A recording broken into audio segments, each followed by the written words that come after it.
কি সব মানুষের সাথে কথা বলছো? তোমার সময় কি এতটাই মূল্যহীন? দেখেন না, ওর কপাল কত ভালো, শুধু কপালে হাজার হাজার হাজার হাজার কোটি টাকা আসতেছে। অনেকবারে বলেন তার স্ত্রীকে একদল মাস্তান কিডন্যাপ করছে। ও নিজের টাকা দিয়ে সব কিছু উল্টাপাল্টা ভাড়া করছে, কিডন্যাপ করেছে। অনেক ভাই আপারে কিডন্যাপ করতে গেছে। অনেক ব্যথা লাগতেছে রে। আমার হাজবেন্ড কোথায়? তোমার এ কি অবস্থা?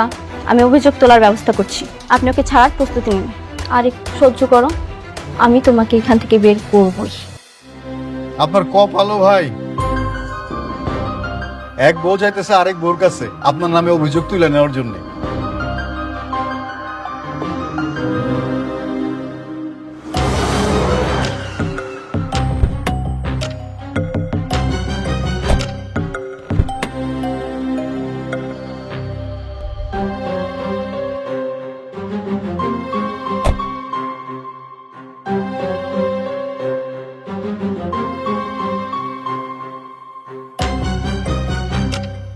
আম্মা, আম্মা,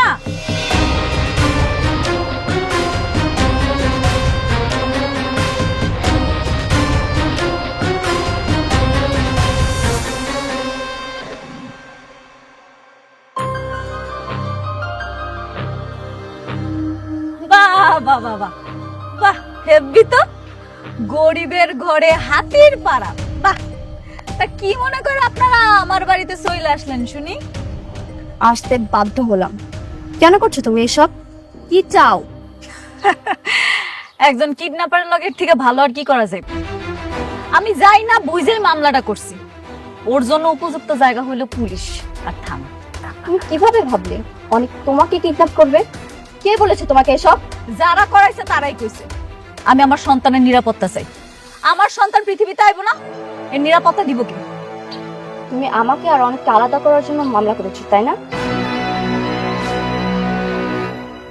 নিজে তো হারাইছই, এখন আমাকে আর অনেককে আলাদা করার জন্য মিথ্যা মামলায় ফাঁসাইছো। একদম মুখ সামলা কথা বলবেন। বৃষ্টি, আমি না আপনার মতো জঘন্য বড় লোক না যে রাজনীতির চাল খেলতে গিয়া মানুষের জীবন নষ্ট করে দিব। যেটা আমার সাথে ঘটছে আমি ঠিক হেডেই করছি। তুমি যদি আজকে অনেকের প্রথম স্ত্রী না হতে না, তোমাকে অনেক কিছুই জবাব দিতাম। শুধুমাত্র তোমাকে বিয়ে করার জন্য আজকে অনেককে জেলে যেতে হলো। আরে আল্লাহ রে, হাস্যকর আলাপ। আর আমি যদি কই শব্দ আপনার, শুধুমাত্র আপনারা বিয়ে করার পর থেকে ওর জীবনের আজকে এই উন্নতি।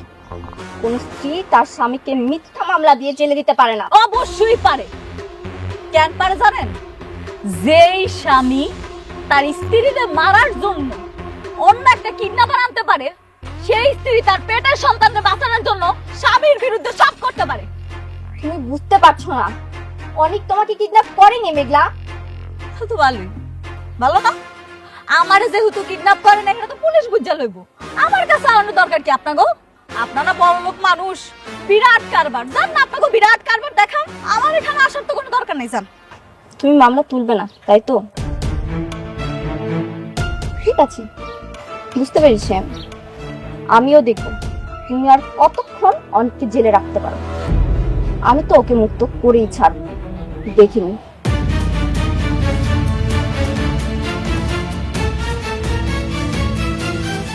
চলো স্যার।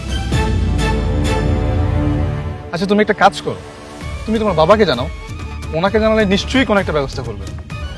তুমি ঠিকই বলেছো, বাবাকে জানাতে হবে।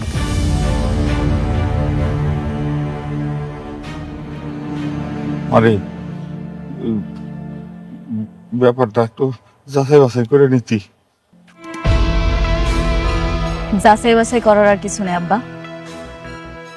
যা ঘটছে তাই রটছে।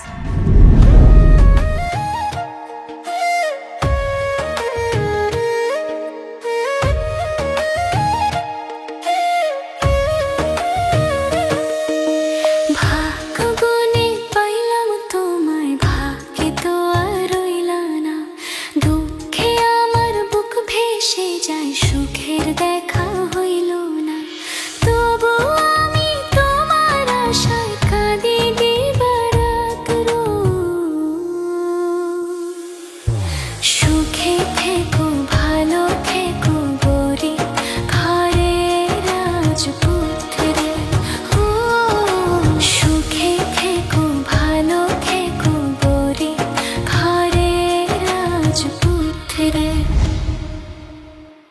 আঙ্কেল, আমি তো হাজার হাজার কোটি টাকার মালিক হয়ে যাচ্ছে। কি বলো? তুমি না কিছুদিন আগে বললে তুমি 100 কোটি টাকা লাভ করতে যাচ্ছ, এখন আবার 1000 কোটি টাকা হয়ে গেল। একটা কথা কি জানেন আঙ্কেল, পথ যতই কঠিন হোক, যদি গন্তব্য ঠিক থাকে না, তাহলে সফলতা অবশ্যই আসবে। তোমার তো দেখি একেবারে রাজকপাল। অনেকের চাইতে তোমার কপাল অনেক ভালো বাবা। আর আন্টি, আমি একটা সিদ্ধান্ত নিয়েছি, খুব দ্রুত আমি বিয়ে করব। আলহামদুলিল্লাহ। বাবা, সিদ্ধান্ত যেহেতু নিছো, আমরা কিন্তু তোমার আর এই আমার মেয়ের বিয়েতে আমরা একদম ধুমধাম করে আয়োজন করবো, অনেক বড় আয়োজন করবো। কিন্তু আঙ্কেল, আমি তো শান্তাকে বিয়ে করবো না।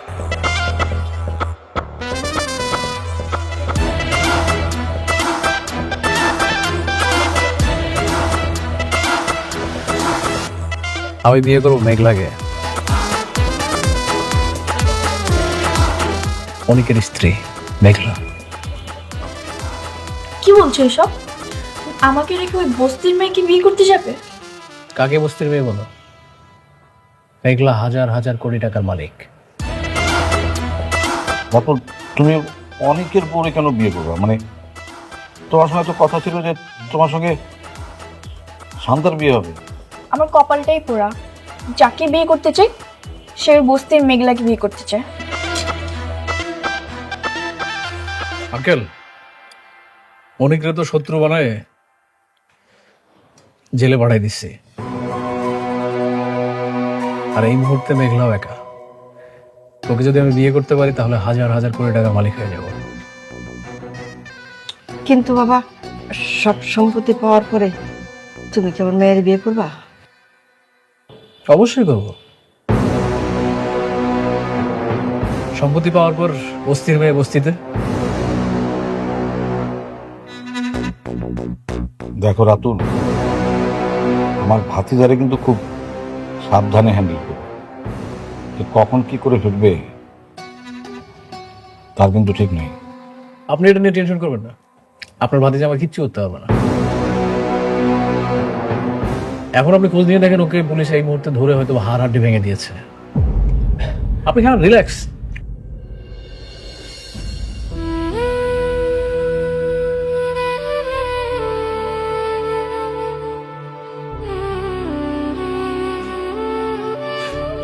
অনিক, পুলিশ যখন তোমাকে অ্যারেস্ট করলো, তুমি সাথে সাথে আমাকে কেন কল করোনি?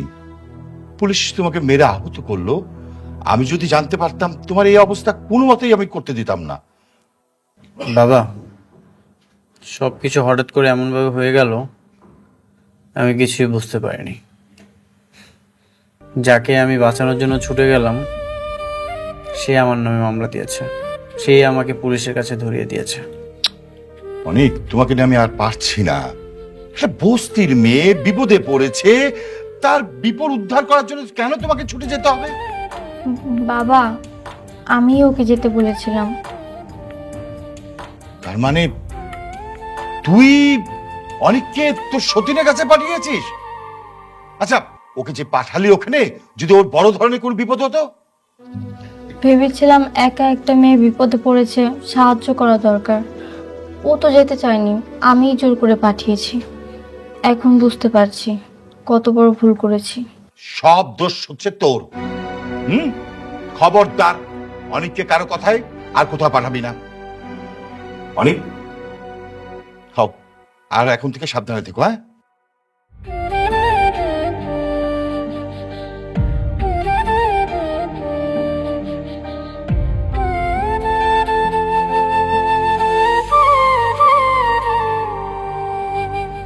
শোন মা, এই থানা পুলিশ মামলা এইসব আমাগো জন্য নামা। এগুলি করলে শত্রুতা বাড়ে। আমরা গরিব মানুষ, শত্রুতা বাড়ায় লাভ কি? হরে মা, তোর আব্বাই ঠিকই কইছে। আমরা গরিব আছি, ভালোই আছি। এই কোটিপতি পোলার লগে তোর বিয়া হইয়া এই যে আমাগো বিপদ শুরু হইল, আল্লাহ জানে এই বিপদ থেকে আমরা কবে উদ্ধার হবো। আমি এখন কি করুম তোমরাই কও? কেউ যদি আমার পায়ের পা দিয়ে ঝগড়া করতে আয়ে, আমি কেমনে এমনি ছেড়ে দিব? আমি কিচ্ছু করুম না। না রে মা, আমার মনে হয় না ও তোর কোনো ক্ষতি করবে। যদি আমার কোনো ক্ষতি না করে তাহলে তো ভালোই। আব্বা, আম্মা, আমি তো আমার ভালোটা বুঝি না, এখন থেকে তোমরা যেটা কইবা হেরে দিব। মারে, আমি কই কি, এই তুই এক কাজ কর, ওই অনেকের নামে যে মামলাটা করছস ওইটা তুই তুইলে নে। আর সত হইলো তো তোর পেটের বাচ্চার বাপ। হরে মা, সেইটাই ভালো হইব।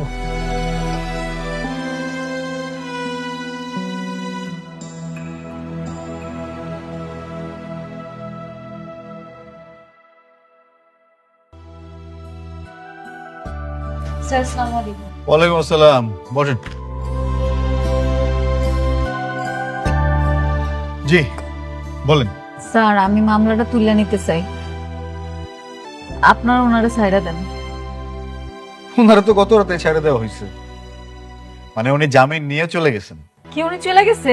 হ্যাঁ, চলে গেছেন। আপনি যদি মামলা তুলে নিতে চান তাহলে তো খুব ভালোই হয়, কেস ফাইলটা ক্লোজ করে দেওয়া যাবে।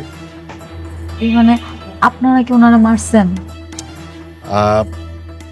মানে হয়েছে কি, আসামির মুখ থেকে স্বীকারোক্তি আদায় করতে গেলে একটু একটু ব্যবস্থা নিতেই হয়। এটা আসলে সত্য ও ন্যায়ের জন্যই করা হয়। খুব বেশি মারছেন? না, খুব বেশি না, অল্পই।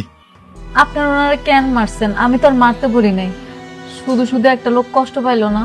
আপনি বলেন নাই ঠিক আছে, কিন্তু ওই যে আপনার সাথে যিনি আসছিলেন রাতুল সাহেব, উনি তো যাওয়ার সময় ইশারায় আমারে দেখাই দিয়ে গেলেন যেন একটা উত্তম মাধ্যম দিই। এই জন্যই তো গায়ে হাত তুলতে হইল। কাজটা আপনারা মোটেও ঠিক করেন। আজও বুঝো জাহিদ, এদের নিয়ে আর পারি না। কখন যে কি বলে তার কোনো ঠিক নাই। এদের কথা মতো কাজ করলেও বিপদ, না করলেও বিপদ।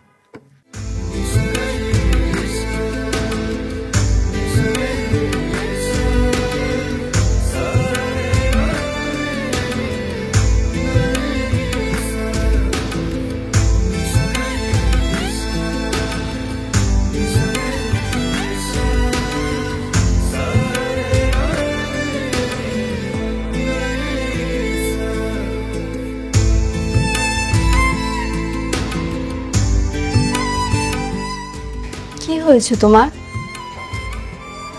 তুমি কাঁদছো কেন? কিছু হিসাব মিলাতে পারছি না। যখন মানুষ বিপদে পড়ে তখন আল্লাহকে স্মরণ করে, আর যখন বিপদ কেটে যায় তখন আল্লাহকে ভুলে যায়। মানুষ এমন কেন? তুমি এসব ভেবে কান্না করছো? একটা মানুষ এতটা অকৃতজ্ঞ হয় কিভাবে? মেঘলার কথা বলছো? হ্যাঁ, আমি মেঘলার কথাই বলছি।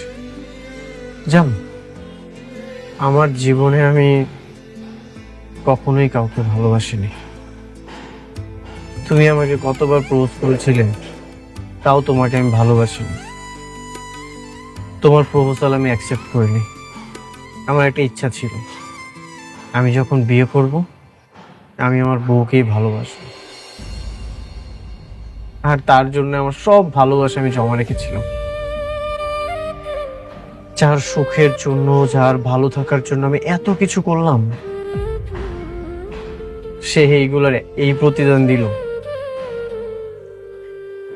আমার এত উপকারের প্রতিদান এত জঘন্যভাবে আমাকে ফেরত দিল। তুমি এসব ভেবে কষ্ট পেও না, যত ভাববে তত কষ্ট বাড়বে। তুমি ওকে ভুলে যাও। হ্যাঁ, আমি ওকে ভুলে যাব। আমি ওর কথা ভেবে কেনই বা কষ্ট পাবো? তুমি আমার পাশে আছো, তুমি থাকলে আমার আর কাউকে প্রয়োজন নেই। আমি সারাটা জীবন তোমার সাথে থাকবো, তোমার বিপদে আপদে তোমার পাশে ছায়া হয়ে থাকবো।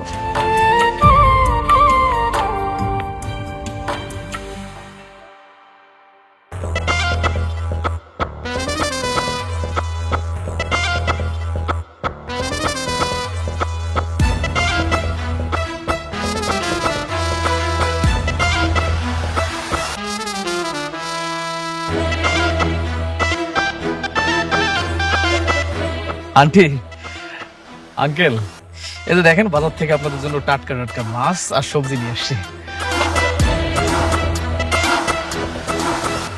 ভাবি, আসসালামু আলাইকুম, কেমন আছেন? আপনার শরীরটা ভালো আছে তো? আপনি আপনি এখানে কেন আছেন? এই যে আপনার জন্য বাজার নিয়ে আসছি ভাবি। এই যে দেখেন আয়রন ও পুষ্টিযুক্ত খাবার নিয়ে আসছি আপনার জন্য। এখন তো আপনার অনেক ভালো ভালো খাবার খাওয়া দরকার। আন্টি নেন, রাখেন। আরে রাখেন, এইটা রান্না করেন, অনেক মজা আছে, সেই স্বাদ কিন্তু। একদম টাটকা মাছ, টাটকা সবজি। জানেন ভাবি, আমি না কালকে সারা রাত ঘুমাইতে পারিনি, পুরো ছটফট ছটফট করতে করতে আমার রাতটা চলে গেছে। কালকে একটা কি বিপদ না গেল আপনার উপর দিয়ে। আমার না কি মনে হয় জানেন ভাবি, মাঝে মাঝে মনে হয় যে সব কিছু ছাইড়া দিয়ে আসে আপনার বডিগার্ড হয়ে থাকে। আমার কোনো বডিগার্ড লাগবে না। কি বলেন ভাবি? আপনার বডিগার্ড না লাগুক, কিন্তু একটা দায়িত্ববান লোক তো আপনার পাশে থাকা দরকার। এই যে দেখেন আপনার বাবা অসুস্থ, আপনি নিজে মা হতে চলছেন, আপনার চারপাশ শুধু বিপদ আর বিপদ। এই মুহূর্তে আপনার একটা দায়িত্ববান লোক থাকা খুবই জরুরি দরকার। এই জন্য আমি বলতেছি আপনার আমি দায়িত্ব নিতে চাই। না, আমার লাগবে না তো, আমার কারো লাগবে না। আমি কাউরে বিশ্বাস করতে পারি না, আপনি বুঝেন না? এই যে ভাবি, আপনি একজন বেইমানি করছে, তার কথা এখন আমাদের সবাইরে দোষারোপ করতেছে। শুনেন, উনি হচ্ছে একটা সব থেকে বড় বেইমান। এই জন্যই তো আমি অনিকের সাথে বেইমানি করছি। অনিক এখন আপনারও শত্রু, আমারও শত্রু। আপনিও যে কেমন মানুষ সেটা আমি খুব ভালো করে জানি। জানেন না ভাবি, এটা জানতে হলে জানার একটা মন থাকা দরকার। শুনেন, আমি খুবই একটা ভালো মানুষ, আর আমি সবসময় আপনার ভালো চাই। এই জন্য তো আপনার দায়িত্ব নিতে চাই। অনিকের মতো বেইমানি আমি আপনার সাথে করবো না। আপনি যান, ভালোই ভালোই সুন্দর করে কইতেছি, আপনি কিন্তু সুন্দর করে চলে যান। আপনার কোনো কথা শোনার বিন্দু মাত্র রুচি এখন আর আমার নাই। যান। আমিও চাই না ভাবি আপনার এই মুহূর্তে আপনার এমন কথা বলে যাতে আপনি রাগ হয়ে যান। যাই, কিন্তু আবার আসবো। যাওয়ার আগে একটা কথা বলে যাই ভাবি, আপনি আপনার কোম্পানির দায়িত্বটা ছাইড়েন না।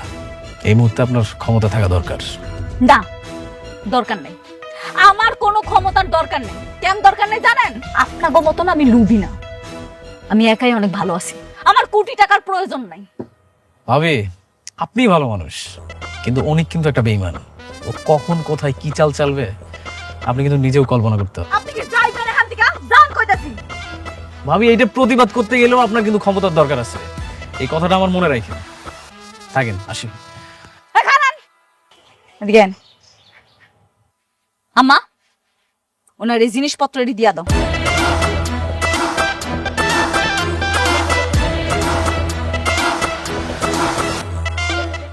নাও বাজার নাও, এগুলো বাজার আমাকে লাগবো না।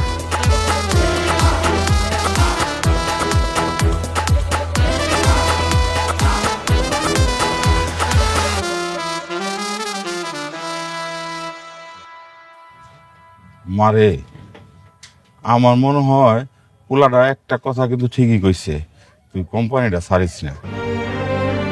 বাঁচতে হলে না মানুষের দুইটা জিনিসের খুব দরকার, একটা হলো টাকা, আরেকটা হলো ক্ষমতা।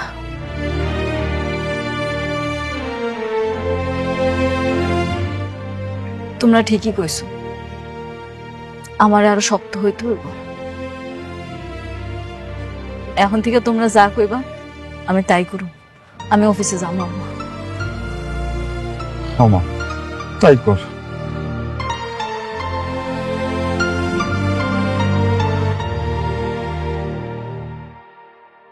সেলিম সাহেব, সেলিম সাহেব,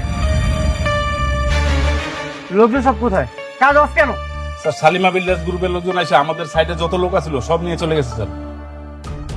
শালিমা বিল্ডার্স থেকে লোক এসেছিল? মেঘলা নামের কেউ এসেছিল নাকি ওর ম্যানেজার এসেছিল? না স্যার, ওরা কেউ আসেনি স্যার। রাতুল সাহেব আইসা সব নিয়ে চলে গেছে স্যার। রাতুল এসেছিল? তোমরা কিছু বলোনি? স্যার, আমি কি করবো স্যার? সালিমা বিল্ডার্স লোকজন আইসা বললো যে ডবল বেতন দেবে, তার লোকজন শুই নাই, সব চলে গেল স্যার। তার মানে মেঘলা সবকিছু করাচ্ছে? হতে পারে স্যার। রাতুল সাহেব বলল আপনারা কি ম্যাডামের অনেক ক্ষতি করছেন, তারই প্রতিশোধ নিচ্ছে। আরো বললো আপনাকে নাকি স্যার পথে বসাই দিব। মেঘলা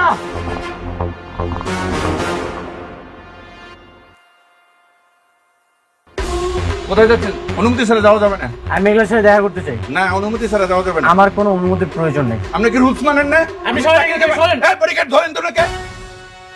আমাকে ছাড়ো, আমি ওর সাথে দেখা করতে চাই।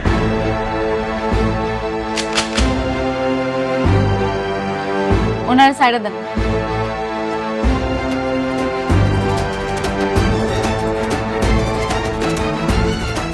আজ আমার এমন দিন আসলো, তোমার বডিগার্ড আমার কপালে বন্দুক ঠেকিয়েছে।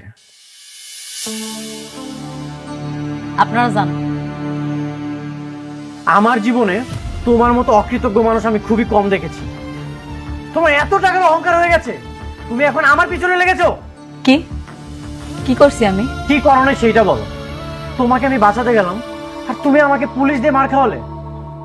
যেই প্রজেক্টটা আমার পাওয়ার কথা ছিল সেটা তুমি রাতুলকে দিয়ে দিয়েছো। অন্যের সন্তান গর্ভে নিয়ে সেই সন্তানের জন্য তুমি আবার আমার নামে মামলাও করেছো। কেন মেঘলা, আমি কি করেছি? তোমার বাবার জীবনটা আমি বাঁচাতে গেলাম, সেটার জন্যই তো আমি আরেকটা বিয়ে করেছি।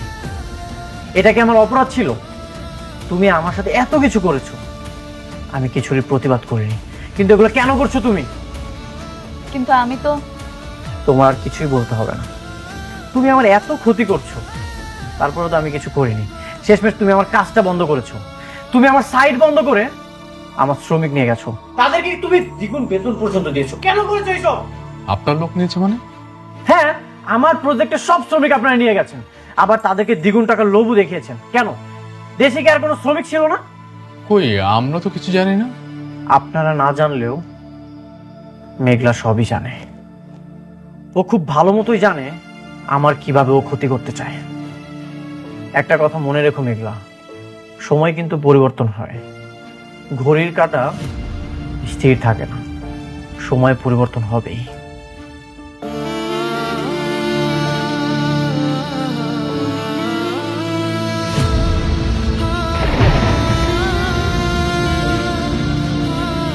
ম্যাডাম, আপনি মন খারাপ করবেন না।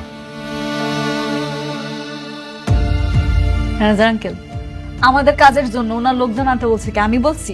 আমি তো বলি নাই। ম্যাডাম, ওই কাজটা তো আমরা রাতুল সাহেবকে দিয়েছি। রাতুল সাহেব কোথেকে লোক আনছে সেটা তো আমরা জানি না। তাহলে আপনি একটা কাজ করেন, রাতুল সাহেবের বইলা দেন ওনার এখান থেকে যাতে কোনো লোক নিয়ে আসা কাজ না করায়। জি ম্যাডাম, আমি এখনই রাতুল সাহেবকে ফোন করে দিচ্ছি। হে আল্লাহ, আমার জীবনটা তুমি আগের মতো কইরা দাও না। এত যন্ত্রণা আমি আর সহ্য করতে পারতাছি না।